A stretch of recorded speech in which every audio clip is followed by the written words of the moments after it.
for joining us. My name is Catherine Blazer. I work with REI Live Sarasota as well as Investor Quarters. We have Kevin with us today, which I'm so excited because he's actually my broker for my loan originator license, as well as an investor out of the Miami Fort Lauderdale market. So I can't wait to hear what he has to say about what's going on for the whole state of Florida with the market right now. Yeah, it's crashing. Sell everything you got. It's over. Find something else. Lion. Just kidding. Well, how you doing, Catherine? Thank you for having me on. I'm good. So, but what are you seeing happening with the market? Well, let's start with the disclaimer, right? I've been doing these lives and these webinars every single week, and I always say the same thing. What we talk about today could definitely be tomorrow completely different. That's the climate that we're in. As the news evolves, the changes are evolving both with the lending industry, the banking industry, the government stimulus packages. Every time there is something, then it kind of sometimes gives light at the end of the tunnel, or sometimes it kind of freaks banks out, freaks the markets out. So we're kind of in a week by week is kind of what my network and my people are constantly having these kind of conversations, which is great that we're together here today because our game plan is kind of, evolving and flowing like water depending on what the latest and greatest is, because we still have yet the wild factor here, which is this virus going to let us finally get past over the hump to start seeing things play out? But worst case scenario, it keeps us, if there's another wave, if they're saying it's true that in the fall and we got to come back and figure out lock up again or God knows what, then we're going to keep having these conversations because it keeps stretching out and it keeps affecting the market. But I think the best thing that we can do right now, the only thing that we can keep our eye on, aside from worrying about all the health, situations, but just keeping it financial and based off the economy and the market, is that unemployment rate. That really is what the banks and the investor network and everybody, the private money out there, even commercial money, we're all paying attention to what that unemployment rate is going to be, because that's going to affect the default rate in what the current monthly payments are looking like. Right. But right now, as of today, which is April 29th, mortgages are still going through. People are still lending, right? Yeah, so let's talk about the present moment. There recently was light at the end of the tunnel, which is good in a certain um, safety nets that they gave the banks. Banks currently right now are lending. We're still closing deals. We're still doing purchases. They allow drive-by appraisals or even desk review appraisals for people that were not comfortable going inside the properties. They did that kind of right away after the first week or two. So that kind of kept things moving. Title companies adjusted and started doing mobile closings and putting in, social distancing as best they could. So the market still kept chugging along, kind of closing out the pipeline. But what happened was the banks were worried about the unemployment and the default rate and the amount of forbearance requests that they started to see out in the market. For forbearance, for those of you who still haven't clarified, that's essentially when people are asking for a timeout on their mortgage payments. So a lot of these people still didn't have kind of clarity on the secondary market, which kind of dictates what lending servicing companies should do. The secondary market, think of it like Scrooge McDuck at the top of the hill with Big Daddy Big Bucks. They're the ones that are the money for the lending institutions. People who pay, when you pay your mortgage company, you think you're paying the bank, but you're really paying a servicing company or the servicing entity that then pays the true investors, Scrooge McDuck, Big Daddy Buck. So they were waiting for clarity on how that was going to work, because technically these lending institutions, these servicing providers still have to make payments even if you're in forbearance. So that's kind of where people were saying, if we go into forbearance for 3 months, which is kind of typically what you see the mortgage timeout, as I like to call it, people are calling. The biggest kind of like warning was, or scare was, there was such a mad sprint to this major crisis. There was no approval process for forbearance. So like you can literally pick up the phone and say, hey, I got laid off, or hey, I got furloughed, or hey, my income got cut in half or less, I need forbearance. And they were just saying, okay, fine, approved. That leads into people kind of gaming the system because they don't understand what it really means. And we'll clarify it here. They think, oh, mortgage timeout, I don't have to make my payments for 3 months. Awesome, I'll do it. But what happens is, once the 3 months are up, or 2 months, or whatever your agreement was with who you're paying your mortgage company to, you owe that money. You still got to pay for it. So a lot of people didn't clarify, or they assumed that my lending institution will put it towards the end of the mortgage. So I don't have to pay for it now. I still have 27 years left on my mortgage, or 17 years left on my mortgage. I'll worry about those 3 months then. And as professionals like ourselves started jumping on social media, which is kind of cool, the power of social media, to say, guys, read the fine print, go back, call, ask questions. Just do not say, oh, cool, no payments. All right, awesome, that works. Hang up the phone, ask the right questions.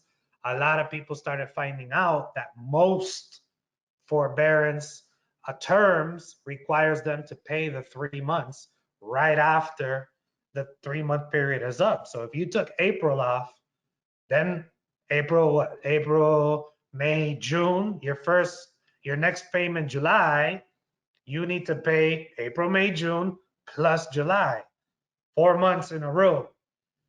That right there is kind of what everybody's waiting for, right? Because right now you hear a lot of realtors and a lot of wholesalers and things saying, well, no, the market's still moving and people are still buying and this and that. And I mean, the last number I saw earlier this week was 3.5 million Americans are on forbearance right now. So 3.5 million people did not make a mortgage payment in April. Will they have that money? That's the $1 million question. While the service providers are still paying Big Daddy bucks because they are on the hook for that money. So going back to what I said earlier, last week they announced that if these service providers are on the hook and they pass the fourth payment without actually collecting a mortgage payment from the person who borrowed the money, they will take that over. So it kind of gave them some breathing room to basically say, man, if these people after forbearance still don't pay me because they haven't found a job and unemployment is still crazy, or the virus is still out there attacking and people are still stuck at home, am I gonna have to keep paying and not being able to collect? Kind of the same situations that landlords are in right now. Very similar situation. Landlords are saying, I can't evict people and they're not paying me rent. How long is this going to go for? Because my mortgage company is still going to want those payments. Very similar situation. Right. But there are still a lot of opportunities in the market. And as things shift and change, I mean, it makes me as excited as an investor of what's happening and the opportunities that are coming for the people who choose to look at it that way. Oh, 100%. I mean, listen, uh, the saying of another man's trash is somebody else's treasure. Like, if you know the game and you know the formula and you hear 3.5 million people didn't make their payments in April, and unemployment is over 26 million. I heard the last time I looked into it, and you hear all this quote unquote negativity, right? Which is, we're not wishing negativity or problems on anybody, but if you have the right mindset to be able to be what I call a financial first responder, right? Because right now the health first responders and the safety first responders are on the front lines taking care of this country and taking care of our people that are battling their issues. But come July, August, September, when we see what the true effect is, assuming we're getting past this health crisis, the financial first responders need to step in. And I encourage each investor to kind of put on that jersey and put on that hat and look at themselves this way, because there's going to be a lot of people in trouble. And if you come to them to be able to work out a win-win situation, there is going to be a ton of opportunities to do deals. There's going to be a ton of opportunities to really build out your real estate business and your investing business and your portfolio, if you can truly help people that are in this crisis. And there's going to be a lot of them, unfortunately. So I know that I've talked with some of our connections with hard money and private money. What are you seeing on that front with the investor side of the mortgages and things? Yeah. So the traditional private money that was in the game for all these years have pulled out and kind of said, all the institutional fund, all the hedge funds. I worked with a couple hedge funds myself that were backing us up, and also private investors, and everyone is kind of in the same boat of what we just talked about. Hey, we don't know where this market is going to end up after all this. We don't know where the essentially property values are. So what's the true after repair value when this is all said and done?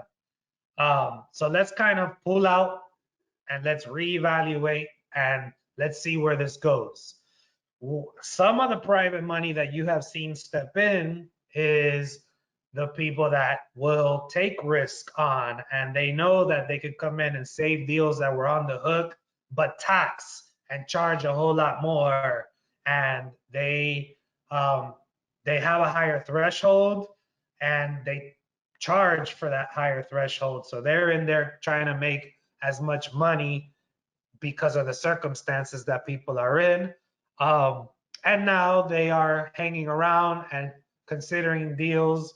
I'm seeing a lot of 50 to 60% of the value. They're being conservative on the value. The rates are anywhere between 10 to 15%, and the points are between 4 to 5%, if not more.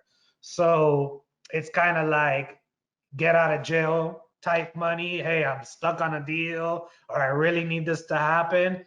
You're going to pay the piper, but you're still going to be able to do that deal. And they're going to, price their risk in that deal and make sure they make a lot more. The day of 10% down and getting 8.99%, paying a point or two, if you're a good, person that does numbers and had a good track record, all that money has kind of pulled out a little bit, and they're ready to go. The liquidity is there, but they want to see where this ends up before they start pumping money back into the market. I expect it to come back once there's a little bit more certainty to what is going to happen. Again, we're in this forbearance period, so I keep like stressing that to everybody because we're all itchy, right? Like, I think one of the big challenges, I think everybody unmuted themselves. Okay, cool.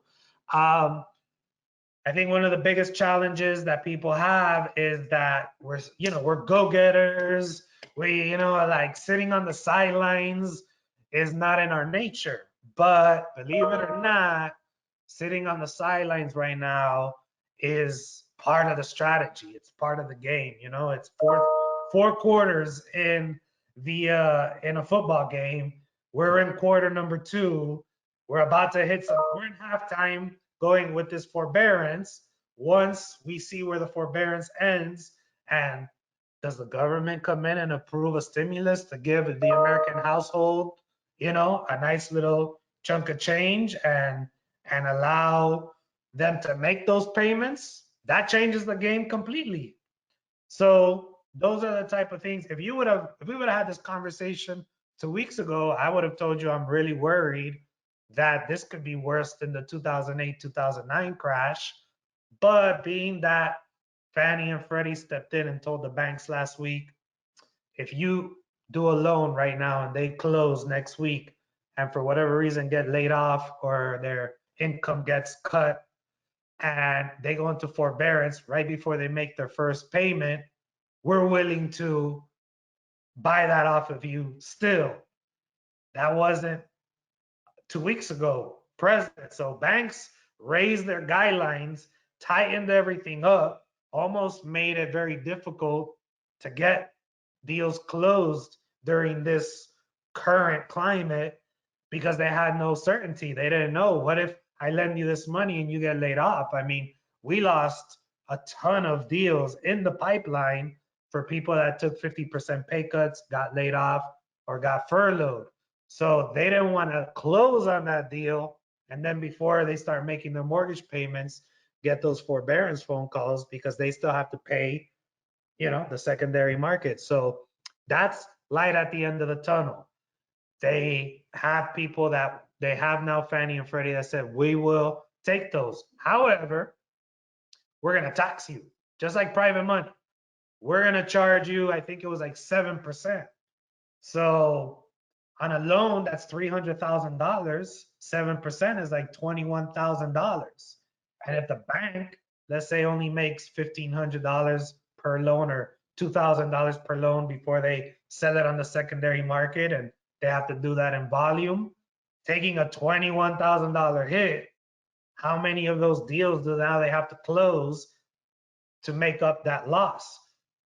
It's those two changes last week for the lending institution that dictates a lot of what's going to happen in the real estate market is a safety net, is not a foolproof safety net, because 4 months of payment, like we talked about earlier, is still a lot of money that banks need to shell out while they're not collecting mortgage, especially if there's a large volume of defaults. Or $21,000 hits on $300,000 mortgages is still a lot of money to lose for banks. So it doesn't prevent us from feeling it and the market definitely adjusting and it being, you know, tough. But I look at it from a positive direction that at least they started paying attention to the real estate market. They started adding safety nets. They started the steps in the right direction, giving us light at the end of the tunnel. That as weeks go by, depending on how bad things get, we might see more and more of those essentially government bailouts to help things, recover faster or whatnot. But regardless, there's going to be major opportunity just due to that loss of income, depending on how bad the defaults are.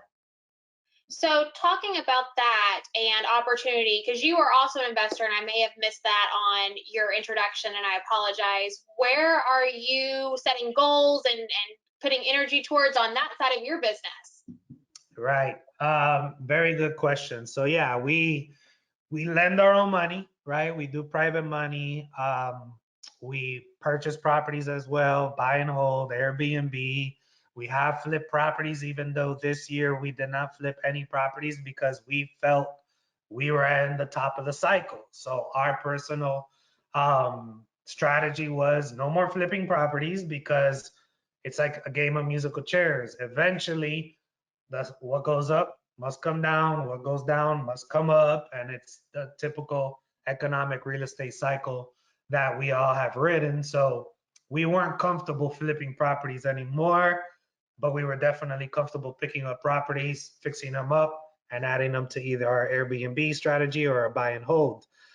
The current situation hit, and we were in the middle of a couple renovations for some Airbnb properties, and then I was buying another buy and hold property that I got it $30,000 under market value, well, current market value, and it was cash flowing about 500 bucks per month. Now, before these little safety nets that we just broke down, I was starting to see the banks react and tighten up and raise their credit score requirements, see all the unemployment, getting all the phone calls from my small business clients and commercial clients about the PPP loans and the government bailouts and going through their reserves. And I started seeing all these companies like stuck and realizing this is going to be pretty bad. So I said, this property, even if I'm getting it $30,000 under market value currently, and even if it cash flows 500 bucks a month, number one, the banks and the private money just pulled out for investment properties or made it a lot harder to lend on investment properties. So now my financing options on this deal is not the same as when I got under contract. So what do I do here? Do I use all my cash? And if I buy this cash, am I going to miss out on the opportunities that are going to come in the next 4 to 6 months or more, depending on how bad this thing gets, where I could have maybe picked up a lot more return on investment? So I think this is like a battle we all have right now in this current situation. So I said, you know what? I'm going to go ahead and go with the warning signs. And I'm going to tell this seller, hey, look, I'm still interested in this property. I'm going to put it on hold right now. I'm not going to buy it because my financing options got pulled uh, until there's light at the end of the tunnel and we see where we stand. Then I'll come back to you. If you haven't found another buyer, I'll make you a new offer once I know what my true options are and how bad this thing is going to get. The seller was like, okay, I understand. Let me know. I'll put it on the market. So a week and a half went by. Seller calls me back. What if I drop the price $10,000 more? So I went from 30,000 under market value to now $40,000. I said, listen, we're still in the same situation. Private money's still not back in the game the way I need it. They're asking for a lot more down payment. Traditional investing, they ask for a lot more reserves and they're asking for a bigger down payment as well. So that's more cash than I want because I want to keep cash to see what's going to happen. I'm honest with the seller. I'm telling them I'm having this same exact conversation we're all having right now. I'm not trying to play games. I'm telling them, look, unemployment, this, that, market, this is what they're worried about. He knows I'm a lender, so he's thinking, man, this guy, he's telling me what's going on. Check your references. And I'm still not ready. It's a good deal. I mean, listen, if you want me to get on the contract right now, we got to close end of July just to give me some cushion. And you got to give me another $20,000 discount. And if that's the case, I'm comfortable closing no matter what. And he said, all right, let me think about it. So I'll know by the end of this week if he'll take that deal. At that point, my cash flow now has increased no matter what happens. And that's the way I'm looking at my deals. I gave that example to point out that if the cash flow is good, if the market crashes and lending gets tight, this becomes a renter's market. So rent is going to be the name of the game, and my cash flow needs to be there on all the deals that I'm going to consider right now. If I buy it and the market really takes a dive and I lose equity on it, I'm still good because it's cash flowing no matter what. And eventually what goes down will come back up. And once the equity's back there, if I want to get rid of it, then, that's the long flip, in 10, 15 years, whenever it cycles back up, however long it takes, then I'll decide, is this still a good cash flow? Do I have it paid off? Do I want to keep it? Has it been a good property in my portfolio? Or do I want to cash out then and get ready for the next cycle and go liquid again and do this over and over again? And that's kind of where we're at. And those are the conversations that my group is having. And that's how we're playing the game right now. Which in the Miami Fort Lauderdale market is very different than us on the West Coast. Your buy-in rates higher, it's just completely different. Like there's no way around it. what returns were you looking for opposed to now? Like I know you gave numbers, but do you have percentages that you were looking for? Um, I personally, right now at this game, I'm more on the cash flow has to be $500 or more. When it's all said and done, that's a number I'm comfortable with because it helps me, usually in the price point that we're buying at, pay these properties off, usually prior to, in that 10-year range, pretty much. Because we kind of like to play our cycles where I want to have a bunch of free and clear properties every cycle, because that allows me to either pull lines of credit and get rid of the next and get ready for the next batch and play Monopoly all over again, or sell a few of them, go liquid, and pick up. So I kind of tend to look at cycles happen anywhere between, on average, 8 to 15 years, sometimes 20 years. So I got a few more in my lifetime that we could play Monopoly and play this game. So that's kind of how we run our strategy, where we try to pay off these properties within 7 to 10 years because it gives us options for the next turnaround. Okay, awesome. And how is your Airbnb market? Because that's one thing that I feel like people have completely stepped away from. Granted, it is illegal. I think last time I checked, it was illegal to do Airbnbs and short-term rentals. But how are you guys handling that strategy right now? I mean, down here in South Florida, we're good as far as Airbnb. There's certain areas like right by the beach on South Beach and stuff like that where you have issues, but we're not having issues in other parts of the counties. Right now, the ones that are active, they're lower the prices, and believe it or not, there's people from New York that didn't want to be in that area that came, and if you make the price points attractive enough, we went into emergency mode with all my investors and everything that have Airbnbs, and we had conversations just like this, and it's, look, just get money in the door right now. Like, don't worry about your normal profit margins because we're not in a normal situation. Just if you can rent it to cover your costs, if you have a cost on it, or if you can rent it and still make, some type of a profit, make it super attractive. Like, stores do it all the time, run super sales. Like, so a lot of them got 50% markdowns on the daily rates, but we've been able to keep them moving. So there's a lot of people that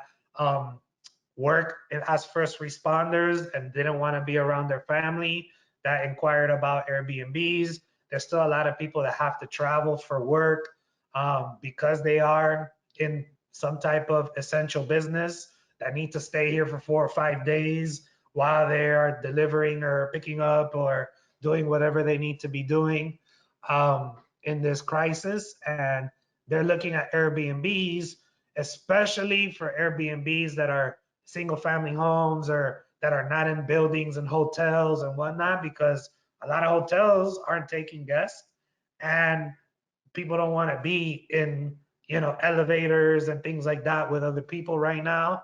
So you have a market for them. You just got to make it affordable. Okay, very cool. I hadn't thought about it from that perspective, so thank you so much for sharing. I'm looking at a few of the people who are logged in that put their name, and there's quite a few people that are new to the investment game. What advice do you have for those newbies coming in during Corona times?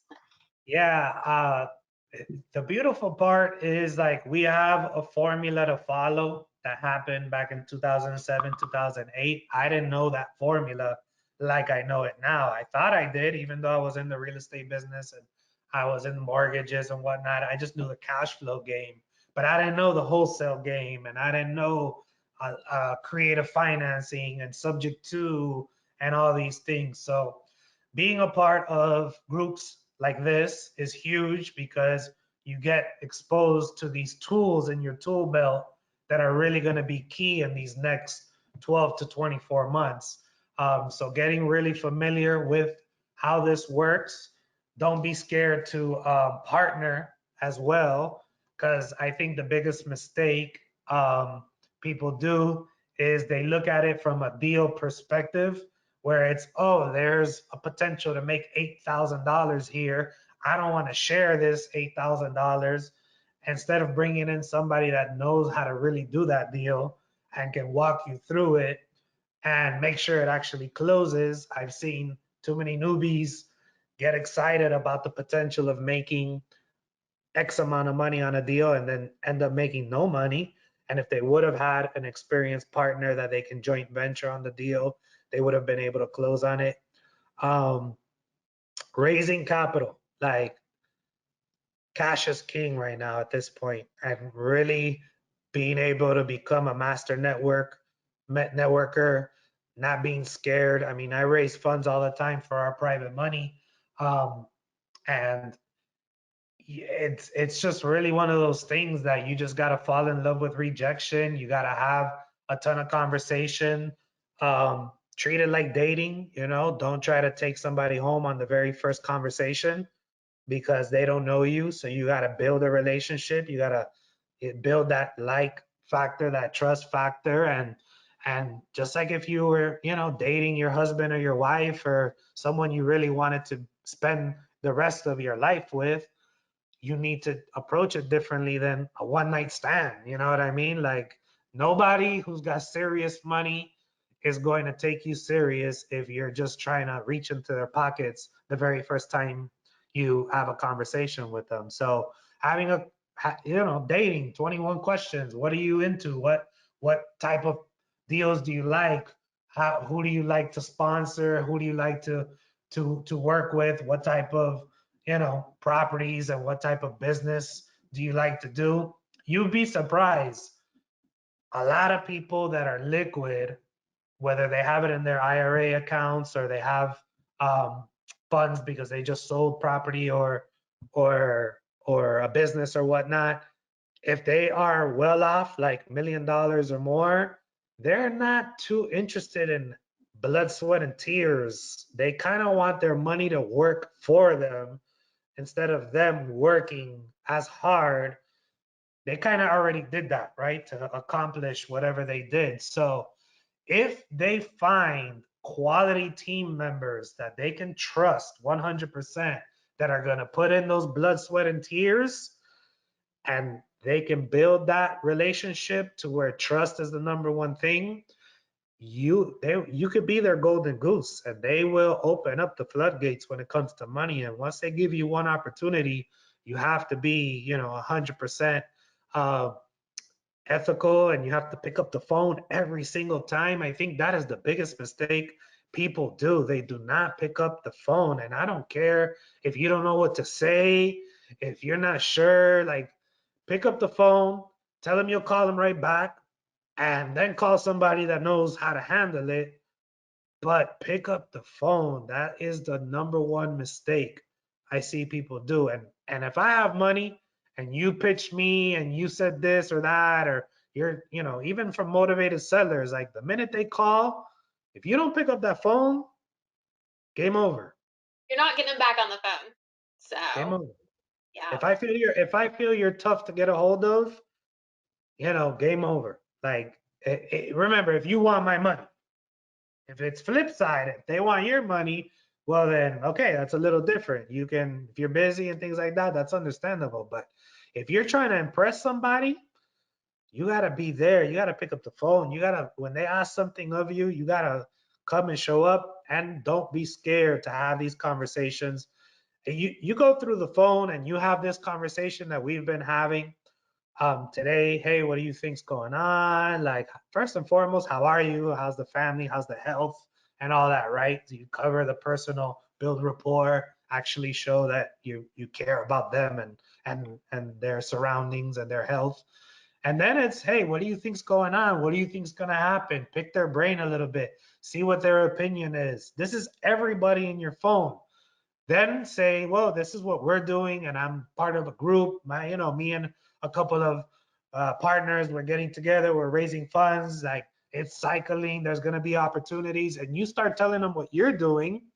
They will tend to say like, oh yeah, you know, my uncle or my boss or my husband or my cousin does that.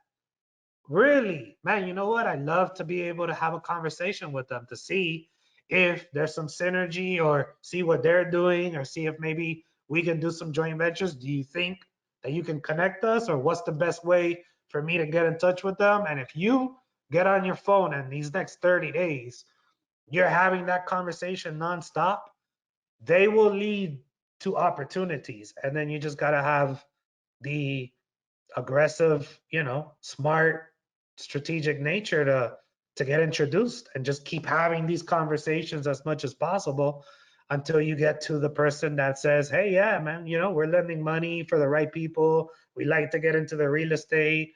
We're just looking for the right opportunities." And boom, hey, I'm that guy. My team is that guy. My association is that network that we can bring that to you, and I can definitely do the legwork for you. And I like to talk about how we can build a relationship and be comfortable with each other to see if we can't do some business together, and then let them dictate what that looks like, and then make sure you honor it every single time. Absolutely. Doing what you say, your word matters. And I know that you're extremely busy and we are after 2:30, but do you have time to answer a few questions that people have posted? Yeah, no problem. So Jerry is asking the cash flow formula that you mentioned, what is that? What is the cash flow formula that you mentioned? So to make it very easy, like we also in my group, and we have a podcast, Shut Up and Invest, in all the platforms. We also are in the Michigan market, Pennsylvania market, some of these smaller markets where you could still pick up properties for $20,000, $30,000. So depending on which market you're in, it's a little different because I'm not always getting $500 a month cash flow deals out there. We're doing creative financing, and there's opportunities there that sometimes we're getting deals that is only cash flowing $100 for the first couple of years, but we're negotiating seller financing terms, and in 2 3 years they will turn into $400 $500 cash flow deals because we'll get them paid off. But we're dealing with 18, 20, 30, $40,000 price points there. When you're in Florida and you're in that high six digits, 200, $300,000 deals sometimes, mid $100,000 deals. For me personally, I'm looking for always $500 a month on cash flow, unless I'm negotiating a creative deal that I'm going to be able to quickly pay that property off. And then it's going to lead into bigger cash flow. I'm not getting into anything that's, me personally, that's paying for itself for long periods of time because I think it's going to appreciate, because that's a long-term play. And if taxes go up, if there's repairs on the property, if anything, you got to factor that in. So if an AC breaks, and I just spent $1,700 last week on an AC on one of the other properties that we have, and you're only making $100 a month on that property, there goes your cash flow for the year. So you are now in the negative for just that year. And if your exit strategy is long term, you know, again, I personally feel like I could get some long term deals that I have cash flow that helps me pay off the properties faster. So I'm looking for $500 a month minimum, unless I'm going to be able to pay that property off within the next 5 years or less. And then the cash flow will be there. And that cash flow, I'm using it to pay off the properties a lot faster. I'm not living on that. I'm not using it for any type of expenses other than paying it towards the principal so that I could get these properties paid off as fast as possible, and then have equity in them to either sell or pull lines of credit to acquire more properties in the future, or worst case scenario, have a ton of monthly cash flow coming in and minimum expenses behind it. Perfect. When buying condos as investment properties, are there some considerations an investor should consider, especially concerning condo fees? Yeah, that's a very great question. So when I'm looking at condos, and I personally like condos, I enjoy the fact that they're easy to rent and I don't got to deal with landscaping and any of that stuff. There's pros and cons.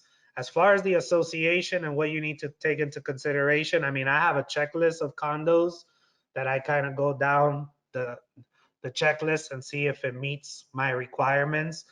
Remember that there is financing that affects if you can turn around and sell that condo if you ever need to in the future. And the guidelines when it comes to financing is the client needs to get approved, just like a house or a townhouse, but the association also needs to get approved if you're looking to sell that property with options of 5% down, minimum down payments. If your association doesn't get approved through your traditional Fannie Mae guidelines, then that means if you're ever going to sell that property, that buyer needs to come in with usually 25% down. That affects how the value of your property because it's not as easy to sell those properties. That also affects it affects if you're ever in an emergency situation and need to sell it, how fast you're going to be able to turn around and sell that. So long term, if you're 100% sure you're just keeping this for cash flow, portfolio, you have no interest in selling them. I like them because they're cheap to renovate. They're usually cosmetic um, renovations and you don't care, then all you're really looking at is the association keeping up with the property. Is there not going to be a ton of assessments because the building is old and we're going to have to replace elevator systems, roofs, all these type of things. That's kind of what I'm factoring in. As far as association fees, I'm having a conversation with the board members and seeing, how the budget looks and how they approach it and what are some of the things that they've been looking at. Um, when's the last time they have had an assessment? What is it that they plan to do to improve the property? That's going to give me an idea of if is there going to be future assessments. Are they going to want to do big projects like we've had a couple properties that are on the water, and when they do balcony, because the salt uh, in the air really wears out the balconies on those buildings that face the water, the assessments there are a pretty penny.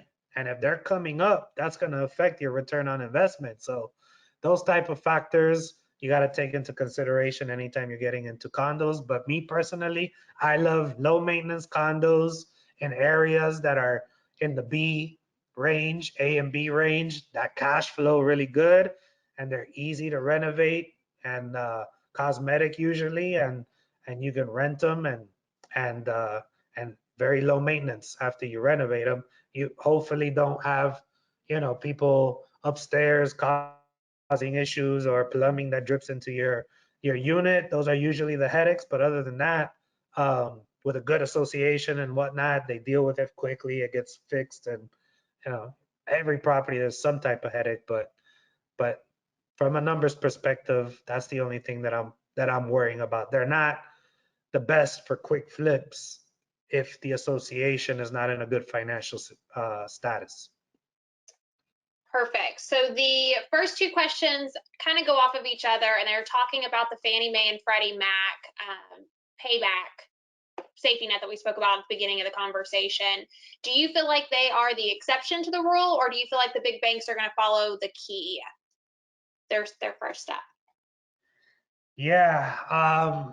Again, there's a lot of things that are being put up on the kind of discussion block and trying to figure out how we're going to approach this. Fannie and Freddie every single week are coming out with um, things to help, and then they get the bank's reactions, right? So last week we were saying, okay, our bank's gonna now kind of chill out and bring guidelines back close to what they were, or is still those losses a big problem? and they're going to stay tight and conservative, right? I talked to a few of the VPs of the banks that we work with to get a feel for what they think, and some of them right off the top said, man, that's still a lot of money. Like, we're still going to lose a ton of money, and that's not necessarily what we were hoping for. Versus some of them say, you know what, once we get an average of every 10 to 20 deals we're dealing with this problem, then we can mitigate that risk and say, if it's costing me $20,000 for every 10 deals, then we can divide that over 10 deals and price that loss on every deal. So essentially make it $2,000 more expensive on the interest rate for every single loan that we do, so that on every 20 deals, when it's time to pay up that 20,000, we've made it on all the other deals that we didn't have that problem. But we're not at the stage yet that we have averages, right? We don't know where we are to be able to calculate and mitigate that risk. I do expect them to figure out and clarify the forbearance situation, so that in July, or maybe some people now in May, they had enough money to make the April payment, but now they're taking the forbearance in May or even June. So this summer, right, this summertime, I do expect more of these things to come out, because we're coming up to an election. You know what I mean? So all these government officials, I'm sure, are making a big push and lobbying for things not to get ugly, at least to the end of the year. So I expect every single week for us to hear more and more bailouts, essentially, more ease of the financial crunch, whether it's let's divide these forbearance payments for the next 24 months, or let's divide it for the next 3 years, whatever it might be that they finally decide on. That's why I started off in the beginning saying it's light at the end of the tunnel. It's not exactly the news we wanted to hear, but remember, they don't, like anything, like when we're negotiating with a seller or whatnot, we're not trying to like make it super easy. So imagine if right now they announce right from the beginning, guys, for sure, we're going to make it to, we're going to push the forbearance payments to the end of the third-year term. So instead of 360 months, now everybody's going to get 363 months on a 30-year mortgage.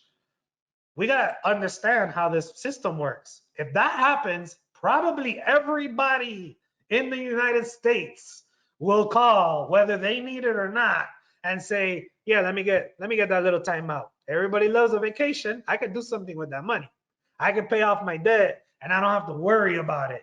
So I see both sides of the coin. I see my clients who have called me and they literally have $1,100 in their bank account and unemployment hasn't responded to them and they're freaking out.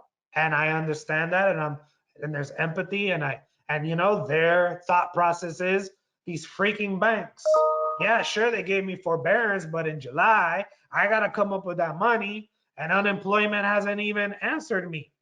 My heart goes out and I understand where they're coming from. But then when I talk to, you know, the banking world, it's, do you understand the massive wave if we made it law that we're all going to put it towards the end? Like, no American would pay their mortgage in April, May, or June. Good or bad, because remember, the secondary market is everybody's pension funds. All right, so now retirement accounts and pensions and everything that have been depending on these mortgage-backed securities, they take a hit. So now how many people don't get the money that they were expecting? And the dots are connected. So people don't understand the trickle down and how everything in democracy is connected and intertwined. Like it's crazy. I do not want to be in that room making the decisions. I'll tell you that much. I'm glad that stay here in St. Pete. So thank you so much for joining us today, Kevin. And remind me the podcast that you are hosting, is it weekly or is it, how many times are you going on the podcast? Yeah, so we're on it's called Shut Up and Invest. You can find us on every podcast platform. We're also on YouTube. And we're now in this Corona crisis. We're doing a weekly live on our YouTube channel every Wednesday at 1 o'clock. And we're releasing shows like we normally do on the podcast weekly as well. Okay, very cool. So Shut Up Invest. When I do the recording, I'll make sure I tag it. But thank you so much for joining with us today and sharing some of your knowledge. Thank you so much. I appreciate you.